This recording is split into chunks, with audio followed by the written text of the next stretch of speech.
Avec vous sur Sud Radio pour le 10h midi. On est ensemble pendant cette heure pour commenter l'actualité avec aujourd'hui Patricia Balme. Bonjour, vous êtes communicante, Bonjour, présidente fondatrice de PBcom International. Merci d'être avec nous. François Coq, enseignant, essayiste. Vous avez publié L'impératif démocratique. Éric Revel, bonjour, éditorialiste et patron de Azur Télé maintenant. C'est ça, donc vous êtes dans le Sud. Et Alexis Bachelet, ancien député PS, chef d'entreprise. Voilà, vous allez partir à la plage ? Non, mais je pourrais vous parler de la réouverture des plages. Ben oui, on va en parler. Et Alexis Bachelet, ancien député PS, vous êtes chef d'entreprise et c'est AB Consulting. On va parler, vous l'avez entendu dans le journal d'Alice Berthias, vers un second tour des municipales en juin. Faut-il rendre les masques obligatoires dans l'espace public? Et puis la relance de l'économie. Vous avez vu qu'Éric Woerth propose d'ouvrir les magasins le dimanche. D'autres proposent de taxer les plus riches, de faire revenir l'ISF. Tous ces sujets avec vous, 0826 300 300. Commençons avec vos coups de cœur, vos coups de gueule. Commençons peut-être avec vous, Éric Revel, alors. Moi, mon coup de cœur, c'est pour quelqu'un qui n'est pas très, très loin de Nice, qui est à Marseille, qui est le professeur Raoult. Je vais vous dire pourquoi. Moi, je ne suis pas un spécialiste, évidemment. Je ne sais pas si son traitement marche ou ne marche pas. Mais ce type-là, il me met du baume au cœur. Quand je l'entends parler, j'ai envie d'y croire. Vous voyez, quand il dit, par exemple, sur sa dernière vidéo YouTube postée hier, que l'épidémie est en train tranquillement de mourir de sa belle mort, si j'ose dire, qu'à Marseille, il n'y a eu qu'un cas supplémentaire, j'ai envie d'y croire parce qu'on a besoin, me semble-t-il, dans ces moments tellement compliqués où l'anxiété est au coin de la rue, comme le désespoir était assis sur un banc, vous voyez, dans une poésie bien connue, j'ai envie de croire le professeur Raoult. Et j'ai envie de croire, parce que la confiance, notamment en économie, c'est essentiel, que l'épidémie, comme souvent les virus, ce type-là est en train de mourir. Il a eu cette formule que j'adore, parce qu'en fait, tout le monde la comprend.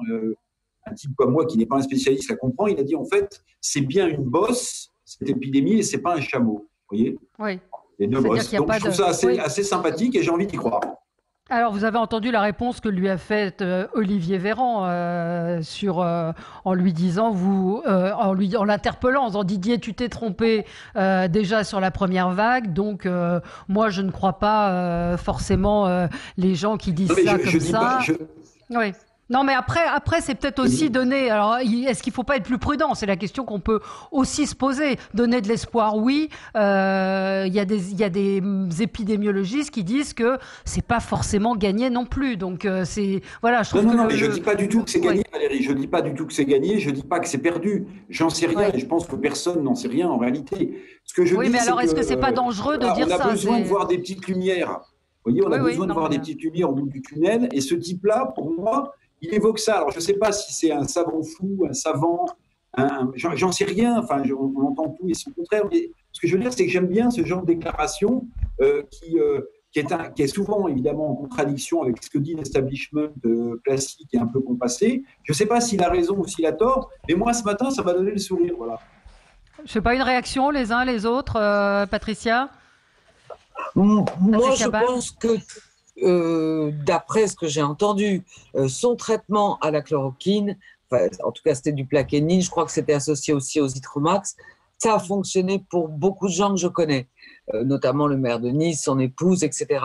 Donc si ça fonctionne, pourquoi pas. Maintenant, il est vrai aussi que le professeur Raoult avait démissionné du conseil scientifique, qu'il n'est pas aimé par ses confrères, mais ça, ce sont des questions entre médecins mais je pense qu'il n'y a pas que des questions entre médecins. Enfin, il n'y a pas que des questions entre médecins. Il y a quand même beaucoup d'essais un petit peu partout dans le monde qui montrent que ça ne fonctionne pas ou qu'il y a eu des conséquences assez dramatiques. Donc, c'est très. En fait, ce que lui reprochent les scientifiques, c'est d'avoir produit une étude qui n'était pas valable et qu'on aurait pu. Je voyais quelqu'un qui disait, un médecin qui disait, j'aurais pu avoir les mêmes résultats avec des fraises Tagada. Donc voilà, c'est très compliqué. compliqué de se faire une idée. Et ceux qui disent qu'ils ont été guéris grâce à la chloroquine ne savent pas s'ils auraient été guéris sans chloroquine, puisque les symptômes disparaissent au bout du jour. Donc c'est là où c'est un peu plus compliqué. Il y a des placebo qui guérissent des tas de gens. Hein. Absolument, absolument. Quelqu'un veut réagir? François Coq Oui, mais moi, ça rejoint finalement le coup de gueule que je voulais passer. Moi, je voulais vous parler aujourd'hui de l'étude européenne Discovery. Vous vous souvenez, le président Macron avait dit le 4 mai dernier que l'étude de Discovery serait rendue publique le 14 mai, c'est-à-dire demain. Et on a appris entre-temps que cette étude ne sera pas rendue publique, et c'est une étude notamment qui va tester la pertinence de l'hydroxychloroquine. Et c'est un fiasco à tous les niveaux. C'est un fiasco au niveau européen, c'est le fiasco de la France dans sa capacité d'entraînement à l'international, et c'est le fiasco de la France dans sa capacité à gérer les tests qui peuvent être effectués et la validation des protocoles. Ce que je suis en train de dire, c'est qu'il aurait dû y avoir plus de 3000 personnes dans cette étude. On se rend compte qu'il n'y a que des Français, environ 750, et un seul autre Européen qui est un Luxembourgeois. Donc les autres pays se sont défaussés, ils n'ont pas participé à cette étude. La Commission européenne, qui est la grande inutile là-dedans, on lui a demandé un financement, on n'a toujours pas de réponse de sa part. Elle n'a pas été entraînée et entraînante de la même manière qu'elle avait été incapable de gérer la question des masques au début de l'épidémie. Et puis, le gouvernement n'a pas pu entraîner à l'international. Il est en concurrence avec d'autres études, notamment celle de l'OMS ou encore l'étude de la Grande-Bretagne qui s'appelle Recovery. Et puis, il multiplie les tests en France. Il y a cette étude Discovery qui ne fonctionne pas, et on a appris qu'il y avait 80 tests aujourd'hui des différents traitements, dont 20 qui traitent la question de l'hydroxychloroquine. Donc peut-être que le protocole du professeur Raoult n'est pas le bon, mais dans le même temps, par la manière dont les choses sont gérées, par le manque de stratégie gouvernementale, on est incapable de dire aussi que ce traitement ne fonctionne pas. Parce que les choses n'ont pas été mises en place correctement, et plutôt qu'avoir un traitement et une étude de grande ampleur, on a plein de micro-études. Donc je trouve qu'aujourd'hui, la parole gouvernementale qui nous promettait monts et merveilles de cette étude de Discovery pour demain, finalement, est tombée à l'eau. C'est encore un petit peu plus la France qui s'affaisse, l'Union européenne qui est inutile, et surtout notre stratégie de lutte scientifique qui montre encore toutes les défaillances en termes d'organisation de la part du gouvernement. Mais pour moi, ça démontre une chose, si je peux me permettre, ça démontre une chose, et ce qu'on a sur les traitements, on aura sur le vaccin. Ce que ça démontre, c'est qu'en fait, tous les gouvernements et tous les pays qui ont une industrie pharmaceutique digne de ce nom ont envie d'avoir leur propre traitement et ont envie financièrement de développer le bon vaccin. Il y a une course effrénée en ce moment au traitement et au vaccin. Pourquoi ? Parce que, il faut se le dire, les enjeux financiers et les enjeux de vente de traitement ou de vaccins sont colossaux. Les États-Unis ont envie de trouver leur vaccin, les Chinois ont envie de trouver le leur. J'imagine que l'industrie pharmaceutique britannique, c'est la même chose. Donc en fait, ce n'est pas très étonnant. Vous avez raison, c'est que le fiasco est total et que l'homme de la rue, dont je m'honore de faire partie, il est un peu paumé. C'est pour ça que dans cette anxiété générale, moi, le professeur Raoult, qui arrive en 2 heures d'Asia, acclamé comme un joueur de foot, comme on l'a vu devant son IHU à Marseille, j'adore. Bon, Alexis Bachelard, on vous a pas entendu sur le sujet? Oui, moi je serais un petit peu moins optimiste que Eric, parce que je pense qu'il ne faut pas être dans le credo, il ne faut pas être dans la foi, il faut être dans la science, dans le rationnel. Et on voit bien que dans les démarches du professeur Raoult, on sort un petit peu des clous scientifiques. Des fois, on est effectivement dans le credo. Moi, je préfère effectivement les médecins, d'une manière générale, depuis le début de la crise et même avant, qui sont dans l'humilité et la modestie. Pourquoi ? Parce que pratiquement tout le corps médical s'est planté avant le début de la crise. Aucun n'avait prédit que l'épidémie serait une pandémie mondiale et qu'elle arriverait chez nous et qu'elle frapperait durement. Aucun médecin. Et depuis, je préfère écouter les médecins qui sont dans l'humilité par rapport à ce virus, dont ils reconnaissent qu'ils ne savent pas encore tout. Il y a beaucoup d'études qui sont en cours un peu partout, et il y a énormément d'inconnus qui demeurent sur le plan scientifique. Et on ne sait pas en réalité si le virus sera saisonnier, s'il y aura une deuxième vague. Donc prétendre aujourd'hui que le virus est mort, que l'épidémie est en fin de vie, c'est pour moi un peu irresponsable, parce qu'en fait on n'en sait rien. Et aucun médecin ne le sait. Il y a des avis contradictoires. On peut avoir, quand on est commentateur comme nous, qu'on n'a pas un statut scientifique, on peut avoir une envie, un sentiment, une impression. Mais je pense que quand on a une stature scientifique, on n'est pas dans le commentaire, on n'est pas dans le doigt mouillé, on n'est pas dans le credo. On essaye d'être humble et modeste. Ni dans le spectacle, Eric, ça ni vous dans plaît qu'il soit, en duster, la science n'est pas dans le show. C'est moi on ce qui fait me pas gêne des un petit vidéos peu. YouTube, en veux-tu, en voilà. On donne pas des interviews, en veux-tu, en voilà. On est prudent. De la santé, il n'est pas dans le spectacle quand il nous balance. Si, aussi, c'est pas. Ouais. Bon, si vous voulez, alors, ce qu'on nous cache, etc. Enfin, et puis Alexis, le credo de la foi, vous savez, j'ai peut-être la foi, mais quand on fait de la politique comme on avait fait, il faut aussi avoir la foi. Hein. Surtout d'où vous venez. Oui, mais c'est de la politique, c'est pas pareil. Oui, mais c'est de la politique, c'est pas de la science, je suis d'accord. On est dans la conviction, on n'est pas dans la responsabilité. C'est une grande différence. Allez, si vous dites que la politique, c'est pas de la responsabilité, ça m'inquiète quand même. Hein. Aussi, on ne va pas faire un débat philosophique. C'est un autre débat, mais bon, on peut en parler. Alexis, vous, c'était un coup de gueule? Oui, c'était un coup de gueule, mais qui va être un petit peu dans la continuité de ce débat. C'est-à-dire que moi, j'ai fait j'ai constaté, comme beaucoup hier, que Donald Trump avait interrompu sa conférence de presse de manière assez brutale parce qu'il était agacé par les questions des journalistes. Alors vous me direz, lui, il fait des conférences de presse quasiment tous les jours, donc c'est normal que quand on compare à ce qui se passe dans d'autres pays, peut-être qu'il y a une forme de lassitude, mais je trouve que le comportement du président des États-Unis, qui est quand même encore une grande puissance mondiale, on ne sait plus trop si c'est la première avec la Chine, mais enfin en tout cas c'est une superpuissance, est ce comportement colérique, éruptif, qui refuse de répondre aux questions des journalistes, et quand il est agacé, il interrompt la conférence de presse. Enfin, je trouve que par rapport à l'histoire de cette grande démocratie que sont les États-Unis, on a un président de la République. Je sais que y a André Berkoff qui sera en total désaccord avec ce que je dis, mais je pense que on n'a pas là quelqu'un qui est digne de la responsabilité qu'il occupe, et peut-être même qu'au lieu de trouver des solutions aux problèmes, il a aggravé un certain nombre de difficultés liées à la gestion de la crise aux États-Unis. En tout cas, les États-Unis sont durement frappés.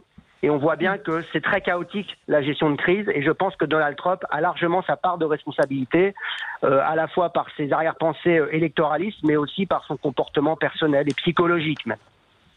Allez, on va marquer une pause. On se retrouve dans un tout petit instant avec Patricia, votre coup de gueule, et ça nous permettra d'aller également sur le débat à propos de la loi Avia dans un instant. À tout de suite.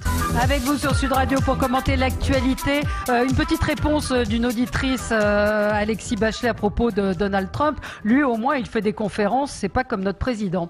Donc, où est la démocratie? Est-ce que c'est dans le fait de faire et de répondre, ou de ne pas en faire? Eric, et puis Alexis se souvient sans doute très bien que François Mitterrand, quand on lui posait des questions qui ne lui plaisaient pas, savait interrompre un entretien aussi. Hein. C'est vrai. C'était pas en pleine crise sanitaire. Patricia Balme, un coup de gueule. C'était à propos des écoutes téléphoniques, ce qui n'était pas super démocratique non plus. Allez, Patricia, coup de gueule. Bon, le gros coup de gueule pour moi, c'est cette loi Avia, du nom de la députée Laetitia Avia, qui sera présentée cet après-midi à l'Assemblée nationale. Que prévoit cette loi? Qu'est-ce qu'elle souhaite faire? C'est la lutte contre la haine sur Internet. Alors, plusieurs choses. D'abord, la haine, c'est un sentiment. C'est très, très difficile de faire des lois sur les sentiments. Ensuite, il existe déjà une loi qui a été votée en 1972 qui s'appelle la loi Pleven, qui est la loi qui prévoit une sanction sur l'incitation à la haine raciale. Maintenant, il suffit pour ça d'ailleurs de porter plainte. La LICRA le fait avec des batteries d'avocats. Je reviens sur cette loi Avia. Comme je disais, la haine est un sentiment, c'est difficile de sanctionner des sentiments. Le problème, c'est le passage à l'acte que suscitent les haines. Et dans ce cas-là, le passage à l'acte est déjà passible de loi pénale. Et je vais vous donner un exemple concret. Si demain je poste le message suivant: je hais les communistes.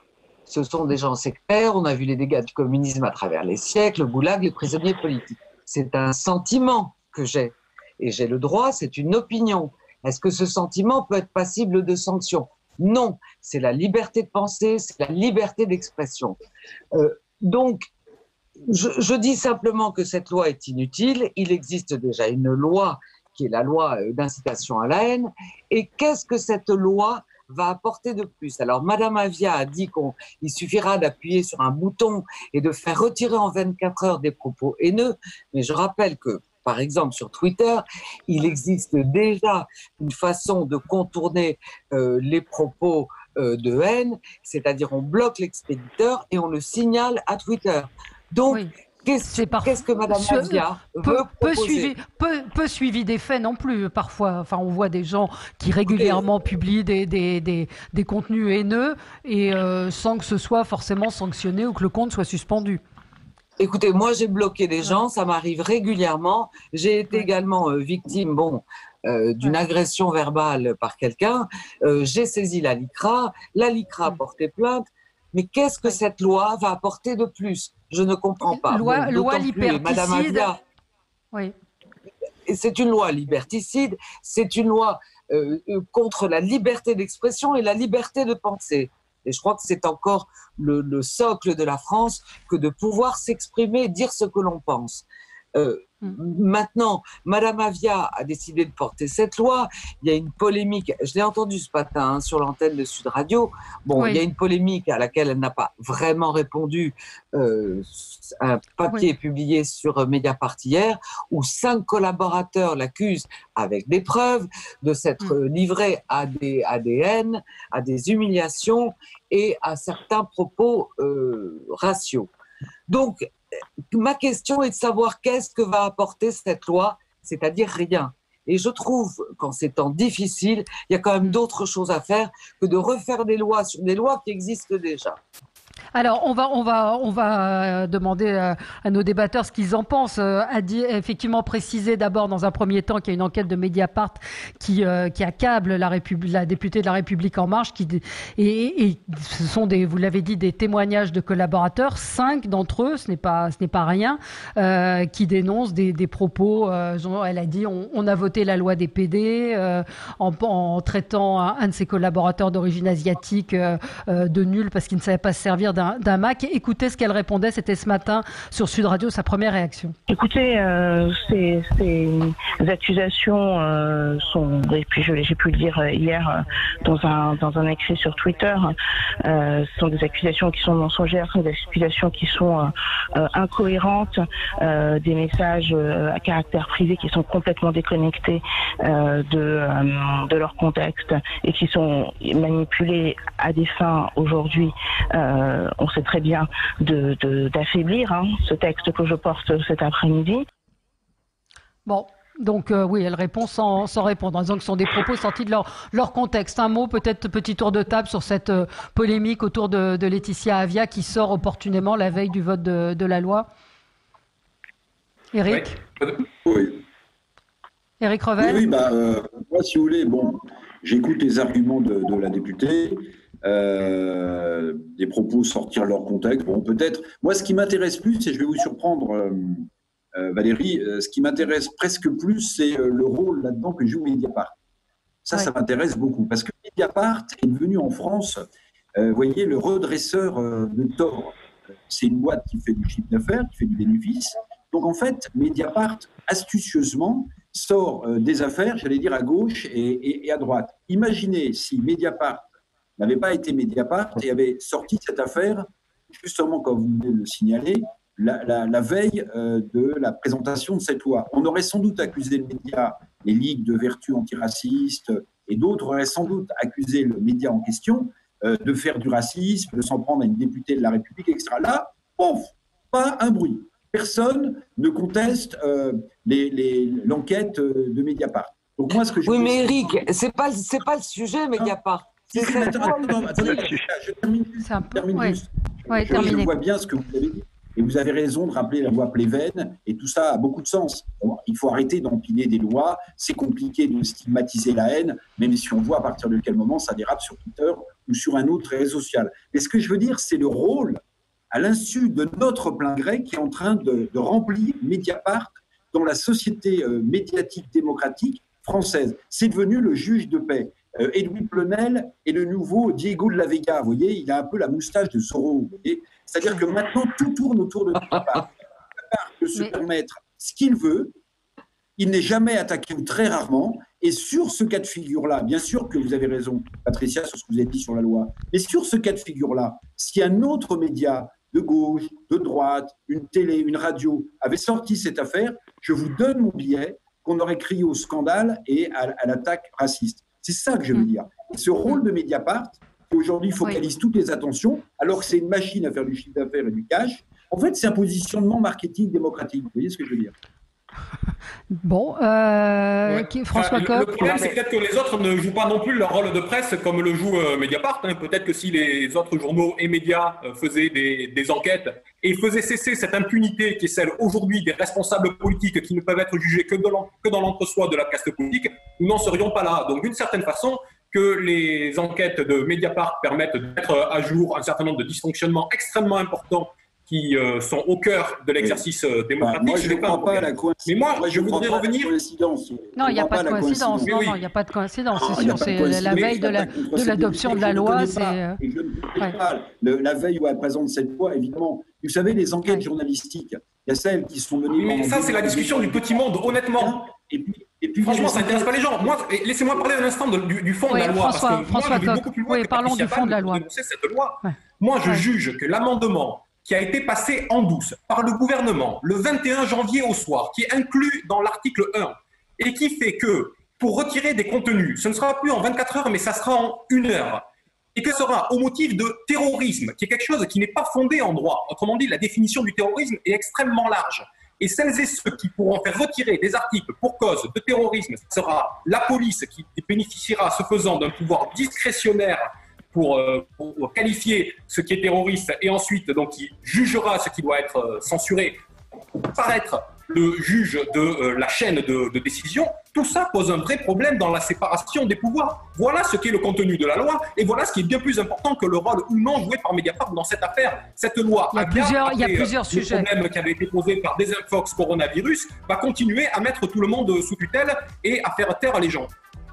Alors, on va marquer une pause. On va continuer sur ce débat et sur le fond. Vous avez raison, Patricia, de l'évoquer. Évoquer le fond de cette loi. À tout de suite. Avec vous sur Sud Radio jusqu'à midi, on débat, on parle de la loi Avia. On a un auditeur qui voulait réagir. C'est Didier d'Antony. Bonjour Didier. Oui, bonjour. Comment allez-vous? Mais très bien. Et vous? Ah ben ça va. Je suis un petit peu heurté, un peu à cran par cette Avia, parce que bon, c'est pas une pompe à essence, mais presque, voilà, tout simplement. Non, c'est un trait d'humour, oui. Très mauvais peut-être. Bien compris. Simplement réagir. Moi, je suis pas étonné. C'est pas une loi liberticide, c'est une loi macroniste. Donc c'est une loi générale, ça veut dire ce que ça veut dire. C'est dans la droite ligne du reste, donc voilà, on met tout sous tutelle.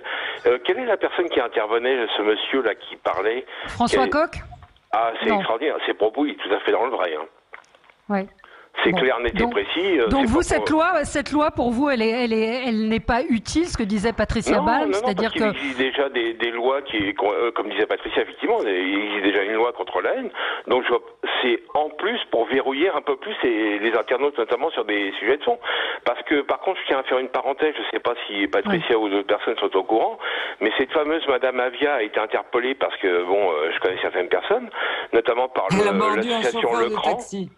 Le Cran, notamment, que vous devez connaître, l'association anti-blanc créée par les Noirs, bien notamment. Jamais Madame Avia n'a répondu. Jamais. On lui pose des questions, elle ne répond jamais par rapport au Cran. Mais là, la question, c'est sur la loi en elle-même. Qu'est-ce que vous lui reprochez? C'est très important, parce que les propos haineux, ils sont dans les deux sens. Ouais. Les Blancs envers les Noirs et les Noirs envers les Blancs. Mais par rapport... Et même les islamistes, notamment les Maghrébins, parce que c'est surtout les Maghrébins d'ailleurs, mais quand il y a des propos très... Parce que moi j'ai été attaqué à titre perso, ça a failli en venir d'aller très loin, avec des Maghrébins ou des Africains, jamais il y a eu de suite, comme par hasard. C'est pour rebondir, je pense que ça dépend, oui. Merci Didier, oui, Patricia. Oui, il est évident que la qualification d'un contenu haineux ne sera pas la même selon les croyances et les convictions de chacun. Bon, François Sureau, qui est un avocat brillant et qui a dit une chose formidable, c'est qu'en se fondant sur la notion de haine, la haine c'est un sentiment. Donc ça veut dire que, et ça relève du fort intérieur, la loi introduit désormais la répression pénale à l'intérieur de la conscience. Et c'est tout ça que je trouve fou dans un pays de liberté, où on peut dire ce que l'on pense, exprimer y compris ses colères, même contre une communauté. Ça ne veut pas dire qu'on va passer à l'acte, ça ne veut pas dire qu'on va poser une bombe. Moi, voilà, je vous disais tout à l'heure, moi j'ai la haine du communisme, je ne vais pas attaquer un bastion communiste. Donc, cette loi est liberticide et encore une fois inutile. Et la loi Pleven existe déjà. Donc, l'incitation à la haine, c'est pénalement... répréhensible. Voilà, je cherchais le mot, pardon. Je pense qu'aujourd'hui, rajouter des lois sur des lois et encore des lois qui ne servent à rien. Alors, Madame Avia voulait certainement se faire un moment de pub à l'Assemblée nationale. Elle a réussi. Voilà, Mediapart est venu en renfort, bien sûr. Alors, Alexis Bachelet. Oui, alors, bon, moi je pense que d'abord il y a la question de l'opportunité. Il y a eu tout un tas de projets de loi ou de propositions de loi qui avaient été repoussés ou gelés au début de la crise sanitaire. Donc je m'étonne un petit peu que ce texte ait continué à vivre sa vie alors qu'on est en pleine crise sanitaire et qu'il y a des urgences, à mon avis, largement plus importantes que de légiférer une nouvelle fois sur la liberté d'expression. Je note quand même que le sentiment que ça donne, compte tenu du fait que cette loi vient après la loi sur les fake news, vient après un site du gouvernement qui sélectionne les informations dites justes, que ce gouvernement, ce pouvoir donne l'impression d'avoir un problème avec la liberté d'expression. Et que au lieu de tenter de rajouter des briques à un arsenal juridique déjà assez dense, on ferait mieux de se concentrer sur de donner les moyens à la justice de faire appliquer déjà les lois qui existent, voilà, et de renforcer peut-être éventuellement la responsabilité des opérateurs. Mais légiférer une fois de plus, je pense que ça n'apportera rien en réalité. Ça ne permettra pas de mieux lutter contre la diffusion des propos haineux sur les réseaux sociaux. Ça va renforcer la suspicion de tout un tas de Français qui se sentent brimés et empêchés de s'exprimer. Et je pense que le contexte en plus n'est pas du tout propice à ce genre de débat.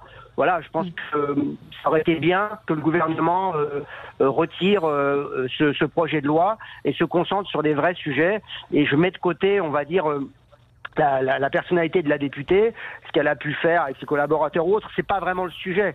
Et je voudrais quand même aussi, pour répondre à Eric, défendre entre guillemets Mediapart, parce que moi j'avais pris l'habitude quand j'étais à l'Assemblée nationale de ne jamais attaquer les organes de presse. On a besoin d'une presse libre dans un pays libre et démocratique. Le jour où où on commence à être gêné parce que la presse fait son travail d'investigation, parce qu'elle sort des affaires, et moi, Mediapart avait quand même mis en difficulté le gouvernement que je soutenais au moment de l'affaire Cahuzac. Bon, moi, il y avait des collègues à l'époque qui attaquaient Mediapart. Moi, j'ai jamais attaqué Mediapart. Non, je les ai même défendus, même dans ces moments-là. Même quand ils nous gênent. Parce que c'est indispensable dans une grande démocratie. Non, c'est pas du tout ce que je dis. Moi, je suis journaliste, donc si vous voulez, je défends évidemment la liberté d'expression. Je ne retirerai pas un mot de ce que vous avez dit, Alexis, dans la première partie de votre intervention. En revanche, non, pardon, moi, je suis un fervent défenseur de la liberté d'expression. Je soulignais juste la coïncidence entre le texte sans doute liberticide qui va être présenté cet après-midi par cette députée et la concomitance de cette attaque fondée ou pas de Mediapart sur cette députée. Ce que je veux dire simplement, c'est qu'aujourd'hui, Mediapart, à tort ou à raison, est devenu central dans notre démocratie. Alors, vous avez raison, il faut que les organes de presse soient libres d'expression, mais attention, quand un organe de presse devient le détenteur pour beaucoup de gens de la liberté d'expression et de l'enquête, c'est une autre forme de danger. Oui, Patricia Ball, fassent leur boulot, qui fassent de l'investigation, voilà. Et c'est tout. Ça manque de médias qui font de l'investigation et qui sortent des sujets qui intéressent les Français et qui sont parfois aussi des dysfonctionnements de notre démocratie. Le Monde, il y en a plusieurs. C'est pas les seuls, Mediapart. Valérie, Patricia Ball. Rajouter un mot sur cette loi Avia, qui est inutile, comme je l'ai dit. Le seul sujet qui aurait été plus intéressant, c'est l'anonymat sur les comptes de réseaux sociaux.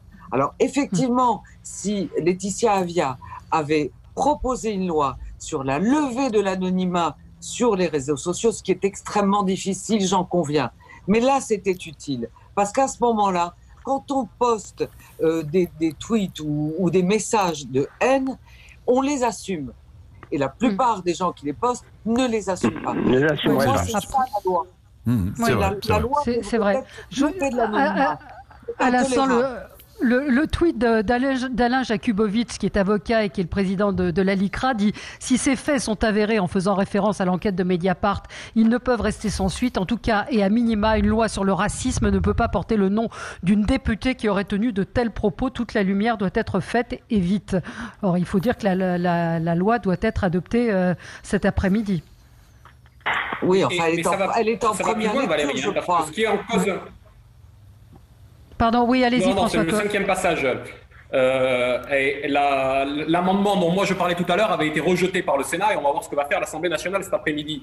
Mais attention, moi je reviens un instant sur l'article de Mediapart qui met en accusation de manière très factuelle, Madame Avia, mais il met aussi en cause le fonctionnement que j'évoquais tout à l'heure des institutions. Parce que les faits ont été rapportés auprès du déontologue, auprès du président de groupe, LREM, auprès du président de l'Assemblée nationale. Et ce qui apparaît dans l'article, c'est que tout ça n'a pas été suivi des faits. Donc moi, je me demande comment fonctionne aujourd'hui le Parlement en vase clos, de telle sorte que des gens comme Mediapart ou d'autres, que les autres fassent leur boulot, et je suis d'accord sur ce point avec Alexis Bachelet, soient obligés d'aller y mettre leur nez pour qu'on sache enfin comment fonctionne la représentation nationale. Oui, moi j'avais un petit coup de gueule en rapport toujours avec la liberté d'expression et de la presse. C'est la CGT du livre, c'est Prestalis qui aujourd'hui bloque la sortie en kiosque de très nombreux titres, de très nombreux quotidiens. Et je trouve cela absolument lamentable comme manière de faire. C'est pas la première fois, ça continue et c'est extrêmement périlleux, dangereux pour tous ces titres qui sont aujourd'hui en grande difficulté. Voilà, c'est une histoire un petit peu compliquée, mais c'est une atteinte à la liberté d'expression. Empêcher des journaux de sortir, c'est quand même absolument lamentable. Je pense que si vous voulez dire un mot là-dessus, les uns les autres. Ça fait des années que ça dure. Oui, ça fait des années que ça dure, mais là, je vois que les Échos, des gens qui bossent, le 1 d'Éric Fotorino en particulier. Le moment est mal choisi. Le moment est mal choisi. Je veux dire, la presse a déjà beaucoup souffert. C'est très compliqué aussi pour les journalistes de faire leur travail. Et là, c'est vraiment une atteinte à la liberté d'expression et le manque de respect du travail des journalistes qui ont fait des journaux dans des conditions extrêmement difficiles. Oui. Éric, un mot sur ce blocage. C'est Nicolas Barré des Échos qui parlait de sabotage. De sabotage, oui, il parle de sabotage. Nicolas Barré, le directeur de la rédaction des Échos. Oui, si vous voulez, enfin, qu'est-ce qu'on peut dire de plus? Enfin, la CGT qui s'est souvent drapée dans l'étoffe du débat, de la démocratie, etc. En fait, il n'y a rien à rajouter. Il y a juste un peu d'écœurement. Vous savez, il faut quand même ne jamais oublier que le principal effondrement du Parisien, du journal Le Parisien, qui était vendu 1 million d'exemplaires à l'époque du fondateur Amaury, ne s'est jamais remis d'une grève du livre CGT, où ces ventes étaient passées d'1 million d'exemplaires à l'époque à 400 000. À plus de la moitié, à moins de la moitié. François Coq, vous qui avez été soutien de la France insoumise. Le livre CGT, il est largement responsable de la situation de la presse. François Coq, du rapport de force interne, parce que je sais, c'est que... Vous savez, moi j'ai travaillé longtemps en presse écrite. On perd un peu Éric. Oui, on a des problèmes avec Éric, oui, et François Coq. Non, je disais simplement que... pour pas dire de bêtises, comme je n'ai pas les éléments du rapport de force actuel, mais ce que je sais, c'est que une grève, c'est toujours l'ultime recours. Et donc, c'est nécessairement qu'il y a un rapport de force derrière, entre les syndicats et les salariés, et entre derrière les donneurs d'ordre. Et donc, j'imagine bien que si on arrive aujourd'hui à une situation de grève, c'est qu'il y a une situation de blocage. Et de fait, je suis assez d'accord pour dire que c'est très regrettable et préjudiciable qu'elle intervienne dans cette période où on a justement besoin de la publicité des débats et de la discussion publique. Mais je trouve que c'est un petit peu facile aujourd'hui comme ça de dire que les gens font grève pour le plaisir. Je doute que ce soit le cas. Je pense qu'ils doivent avoir des raisons, mais comme je ne les connais pas et que je ne connais pas assez le dossier, je ne me permettrai pas d'être jugé. Alexis Bachelet. Il y a pas, j'ai envie de dire, il n'y a pas à connaître le dossier. On sait que ça fait au moins 10 ans ou 15 ans qu'on en entend parler de ces bras de fer récurrents entre les syndicats des livres sur les problèmes de distribution. Ouais. Donc, je ne sais pas effectivement pourquoi il y a cette grève-là, mais ce que je sais, c'est qu'il y a un moment donné, on est dans un contexte sanitaire. Hein. Donc, à un moment donné, il y a aussi une responsabilité des salariés, des patrons, mais aussi des salariés. Décider une grève alors que les gens ont besoin de savoir ce qui se passe, ont besoin d'être informés, je trouve que c'est, en tout état de cause, irresponsable. Quel que soit le degré de rapport de force à l'intérieur d'une entreprise, il y a peut-être à un moment donné, est-ce qu'on imaginerait les pompiers ou des soignants se mettre en grève parce qu'à un moment donné, ils ont un problème avec leurs employeurs ou avec leur administration? Non. Évidemment, ça paraîtrait incongru. Moi, je trouve que cette grève, elle est incongrue. Ce matin, j'étais chez mon marchand de journaux. J'en ai discuté avec lui et j'étais effectivement estomaqué. Voilà. Et je pense que tous les gens ce matin qui sont allés chercher leurs journaux, ils ont été estomaqués comme moi. Voilà. Donc, à un moment donné, il n'y a pas de politique, il n'y a pas de posture. Il faut dire les choses quand c'est totalement irresponsable. Et la CGT appelle à une grève unitaire à la SNCF à Paris-Est le 18 mai pour être tout à fait complet. Allez, on va se retrouver dans un instant et on va revenir à nos moutons, c'est-à-dire le coronavirus et la question des masques, parce que ça commence à monter. Il n'y a pas de masque, il y a des masques de mauvaise qualité. Est-ce qu'il faut, certains posent la question de savoir s'il faut imposer les masques partout.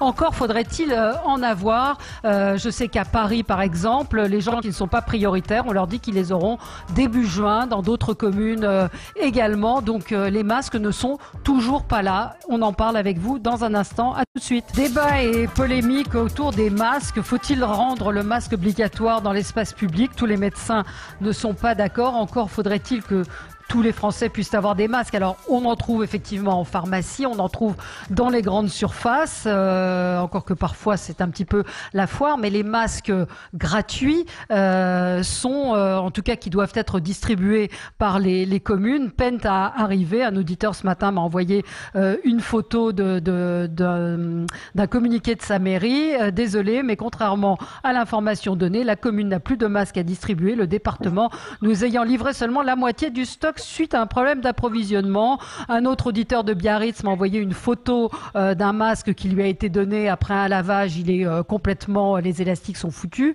Donc il y a un problème de fond sur les masques. Il reste un problème de fond. Patricia Ball. Il y a aussi les masques de Madame Hidalgo qu'elle a osé distribuer, des masques sopalins, c'est-à-dire que c'est en rouleau. Vous les mettez, ils se déchirent immédiatement.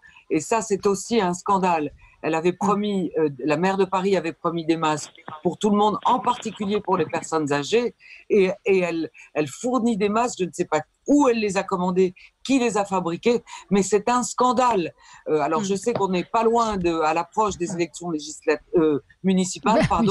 Je pense que là, les Parisiens doivent se réveiller. On ne peut plus être géré par quelqu'un comme elle. Alors, les masques sont fabriqués par une petite entreprise française. Ils sont sanitairement sûrs, sauf que la manière de les mettre avec 3 lanières était absolument inappropriée pour les personnes âgées. Donc, c'est ce qui a reconnu très vite la mairie. Il se déchire. C'est du sopalin transformé en masque. Éric, vous avez des masques? On vous a distribué des masques? Oui, moi j'ai absolument. Mais vous les avez achetés? Non, on m'en l'a donné. Sur Nice, il y a une distribution par habitant niçois. Vous avez une distribution de masques. Mais juste pour revenir sur ce que Patricia Ball appelle le scandale de la mairie de Paris, moi je serais un peu plus prudent et je rejoindrais ce que vous venez de dire, Valérie, parce qu'en réalité, alors je ne sais pas s'ils se déchirent, moi je les ai pas vus, mais c'est une PME française qui a mis au point un système apparemment très innovant, et qui a peut-être trouvé une solution made in France France pour ce problème de masques et de manque de masques. Donc je ne dénie pas le fait que ce soit compliqué à mettre et surtout pas peut-être adapté aux personnes âgées, mais apparemment, là encore je suis pas un technicien, mais apparemment cette PME française innovante aurait produit des masques de très haute qualité, en tout cas pour se protéger du virus. Oui, mais là, l'erreur d'après... a priori, si. Oui, alors Alexis Bachelet. Non, mais ce qui paraît quand même un peu incroyable, c'est qu'on est bientôt à 2 mois depuis le début de la crise sanitaire et que on a l'impression que ça n'avance pas, quoi, que c'est toujours aussi chaotique. Moi, c'est vrai que cette distribution de masques, ça va devenir quand même la marque de quelque chose qui tournait pas rond, quoi. Hein. Oui, d'autant plus qu'on recommandait de ne pas en mettre avant. D'abord parce qu'effectivement, au départ, l'État qui avait un problème de stock stratégique, parce qu'il y a une enquête pour le coup très intéressante du Monde qui a montré que la France était mieux préparée à la crise sanitaire il y a 10 ans que maintenant. Il y a 10 ans, on avait des milliers de masques et 10 ans après, on avait liquidé pratiquement tous nos stocks. Donc ça, c'est sûr que l'État aurait dû, dès le début, expliquer qu'on avait une difficulté d'approvisionnement en masques parce que toute notre stratégie était basée sur le fait de pouvoir en faire venir rapidement de Chine. Sauf qu'on n'avait pas imaginé que la Chine serait elle-même au cœur de la pandémie et que le monde entier essaierait de se procurer des masques en Chine. Donc à partir du moment où le monde entier essaie de se procurer des masques en Chine, la France, à l'échelle de la planète, c'est un petit pays. Donc il y a des États-Unis, il y a l'Allemagne, il y a d'autres pays qui, effectivement, ont aussi eu besoin de se procurer des millions de masques.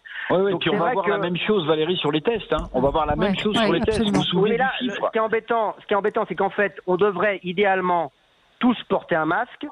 Mais en réalité, comme c'est pas possible, parce que les approvisionnements et les distributions surtout sont totalement inégales en fonction du territoire, à Nice, je sais que ça s'est bien passé. Il y a plein de communes où ça s'est bien passé. Et c'est le maire de Nice qui demande à ce que le port du masque dans l'espace public soit imposé partout. L'Académie de médecine s'y était elle-même déclarée favorable. Donc là encore, est-ce qu'on gère cette décision par la pénurie de masques ? En tout cas, ce qui est sûr, c'est qu'aujourd'hui, si un certain nombre de communes n'avaient pas enfourché le cheval de bataille des masques, on n'en aurait toujours pas. Hein. Sauf que c'est pas satisfaisant, parce qu'à partir du moment où c'est les communes, il y a des communes riches, les régions des communes aussi, moins riches, et il y a des communes qui achètent des masques de qualité, d'autres qui achètent des masques. C'est le cas dans ma commune à Colombes, on a eu des masques qui n'étaient pas adaptés à la situation, donc en fait c'est comme si on n'avait pas de masque. Dans d'autres communes, ça se passe mieux, mais enfin c'est pas satisfaisant, voilà. Et moi j'ai eu un élu qui m'a dit. J'ai essayé d'en discuter avec les responsables de l'État, le préfet dans son département, et le préfet lui a dit débrouillez-vous, démerdez-vous. C'est à vous, collectivité, d'acheter des masques. L'État ne vous en fournira pas. Donc c'est vrai et aux Français aussi, on a des auditeurs qui disent les Français peuvent aussi se prendre en main et ne pas tout attendre de l'État, mais une autre auditrice lui répond je rêve d'en acheter, c'est pas un problème, c'est juste qu'il n'y en a même pas dans ma pharmacie. Donc après, Paris n'est pas la France, les grandes villes ne sont pas la France. Il faut en fabriquer. François Coq. Ce que font les gens. C'est quand même une fois encore. C'est quand même une fois encore le problème de la communication gouvernementale qui nous raconte n'importe quoi, qui nous promet monts et merveilles et qui derrière ne met rien en application. Souvenez-vous le discours du Premier ministre le 28 avril, le discours du déconfinement, le 28 avril à l'Assemblée nationale. Il est venu sur le triptyque, qui est adopté d'ailleurs depuis le début par les Allemands, donc lui il est venu très tard, sur le triptyque protéger, tester, isoler. Protéger, c'est notamment les masques. On voit que le gouvernement est incapable de fournir des masques aux gens. Effectivement, les collectivités locales s'y substituent. Et quand bien même les gens devraient aller les acheter par eux-mêmes, on n'en trouve pas. Moi, j'ai été chez mon pharmacien hier. Il m'a dit qu'il les avait commandés. Il aurait dû les recevoir hier. Il ne les avait pas. Il ne savait pas s'il les aurait aujourd'hui. Il ne sait pas quand il les aura. Donc, c'est difficile d'en avoir. Et puis, le deuxième aspect, c'est quand même tester. Je ne voudrais pas qu'on oublie cette dimension. On parlait tout à l'heure du travail de Mediapart avec Madame Appia, mais la cellule d'investigation de Radio France vient de sortir une enquête qui nous dit que le gouvernement avait promis 700 000 tests hebdomadaires à partir du 11 mai. Et l'enquête de Radio France révèle qu'au mieux, on nous dit qu'il y en a entre 200 000 et 250 000, mais qu'ils ne sont pas réalisés. Qu'au maximum, on en fait 150 000 par semaine, et encore que le nombre de tests réalisés est en baisse depuis le 20 avril. Donc toute la stratégie gouvernementale repose sur une communication qui est mensongère et dans les faits, il ne se passe Très bien. À un moment donné, il faudra bien que les responsabilités soient établies et que celles et ceux qui nous ont amenés là, gérer de cette manière la crise, soient mis devant leurs responsabilités et en paient les conséquences. Je vois les réactions de nos auditeurs très disparates sur justement les masques. Quelqu'un nous dit, moi j'habite dans une commune de 3000 habitants, il y a des masques partout dans la pharmacie, on en trouve partout où je suis, et d'autres qui nous disent, moi je trouve pas. Donc il y a quand même une question, il y a quand même un problème de masques et d'approvisionnement. Sur le fait d'en porter partout dans l'espace public, parce qu'on en apprend effectivement ce qu'on évoquait en début d'émission un peu tous les jours sur le virus, il semblerait que dans les espaces clos, le virus puisse rester en gouttelettes, en suspension dans l'air. Donc il faudrait en porter systématiquement quand nous rentrons dans des magasins ou quand on est par exemple dans un studio. Donc la question que pose Christian Estrosi de le porter tout le temps, mais est-ce qu'on peut obliger les Français à porter un masque tout le temps, elle se pose. Oui, de toute façon, Valérie, quand quelqu'un se promène seul dans la rue, il n'est pas obligé de mettre un masque. À partir du moment où on ne côtoie personne à plus de 2 mètres, je pense que c'est inutile. Ce que vous venez de dire, effectivement, dans les espaces clos, c'est indispensable. Je reviens à ce que disait tout à l'heure François Coq. C'est vrai que la stratégie de communication gouvernementale a été approximative. Mais elle a été approximative, pourquoi? Parce que quand on n'a pas les moyens de faire ce que l'on a dit, on est obligé de naviguer à vue. Ça a été le cas pour les masques. Je veux dire, si Beth Ndiaye s'est emmêlé les pinceaux en disant qu'elle ne savait pas mettre un masque, puis après en disant que ce n'était pas utile, finalement en revenant en disant que c'était utile, on tâtonne quand on n'a pas derrière une logistique solide. Et c'est pour ça que la communication a été aussi approximative. Éric Revel. Oui, bien sûr, bien sûr. Et puis il y a aussi quand même quelque chose qu'il faut rajouter pour pas être que trop dur avec ce gouvernement, c'est que cette épidémie, voilà, les spécialistes le disent, ils sont au moins d'accord sur un point, c'est que c'est du jamais vu, on ne connaît pas ce virus, on connaît la famille des coronavirus, mais celui-ci on ne sait pas. Donc dès l'instant où on n'a pas, qu'est-ce qu'on aurait préféré? On aurait préféré que le gouvernement dise, en fait, il faudrait des masques. Il faudrait des tests, il faudrait du gel hydroalcoolique, mais en fait, on va vous faire rire, on n'a rien de tout ça. Donc, chers amis, ne paniquez pas, ça va être très grave, mais ne paniquez pas, on ne sait pas ce qu'on va faire. Non. Bah oui, mais qu'est-ce qu'on dit qu'ils disent donc, ce gouvernement? Il est obligé de louvoyer dans sa communication. Il est obligé de s'adapter. Sinon, c'était la panique générale. Ça nous avait expliqué qu'on n'avait pas de masque. Il fallait ils ont été nuls aussi. Ils ont été incapables d'en commander des masques. Ils ont été incapables de commander des tests. Ils ont été incapables de relancer les chaînes de production. Cher monsieur, vous avez de la chance. Vous avez de la chance. Vous êtes un expert sur tout et moi un expert sur rien. Je dis simplement. Non, je dis juste qu'ils sont nuls. Ils ne sont pas capables de passer une commande. Vous votez pour de l'entreprise en permanence, eux, ils sont incapables de passer une commande de test. Bien sûr. Mais je suis bien d'accord avec vous. Les entreprises ont été plus efficaces que l'appareil d'État. Il vaut mieux être responsable des commandes chez Leclerc que d'être haut fonctionnaire et qui commande des masques pour l'État. Je suis d'accord, mais il faut quand même reconnaître qu'on était devant un phénomène jamais vu, avec zéro masque ou quasiment rien, pas de gel, on n'avait rien. On n'allait pas dire ça à la population. Comment tu expliques qu'on était mieux préparé il y a 10 ans, en 2009-2010, qu'en 2020? Non, c'est en 2004 qu'on était le mieux préparé et il y avait eu le plan, c'était Douste Blazy qui avait tout écrit dans son plan pandémie et puis après les stocks n'ont pas été renouvelés. Il y a une faillite du pouvoir politique, quelle que soit la couleur du pouvoir politique. Voilà comment je l'explique. Absolument. Voilà, écoutez, on n'aura pas eu le temps d'aborder tous les sujets qu'on souhaitait, mais c'était de toute façon très intéressant et très enrichissant. Merci à tous les 4, merci aux éditeurs de Sud Radio d'être là, fidèles et aussi nombreux. Dans un instant, vous retrouverez André Berkoff dans tous ses états en pleine forme, j'en suis certaine. Très bonne journée à l'écoute de Sud Radio.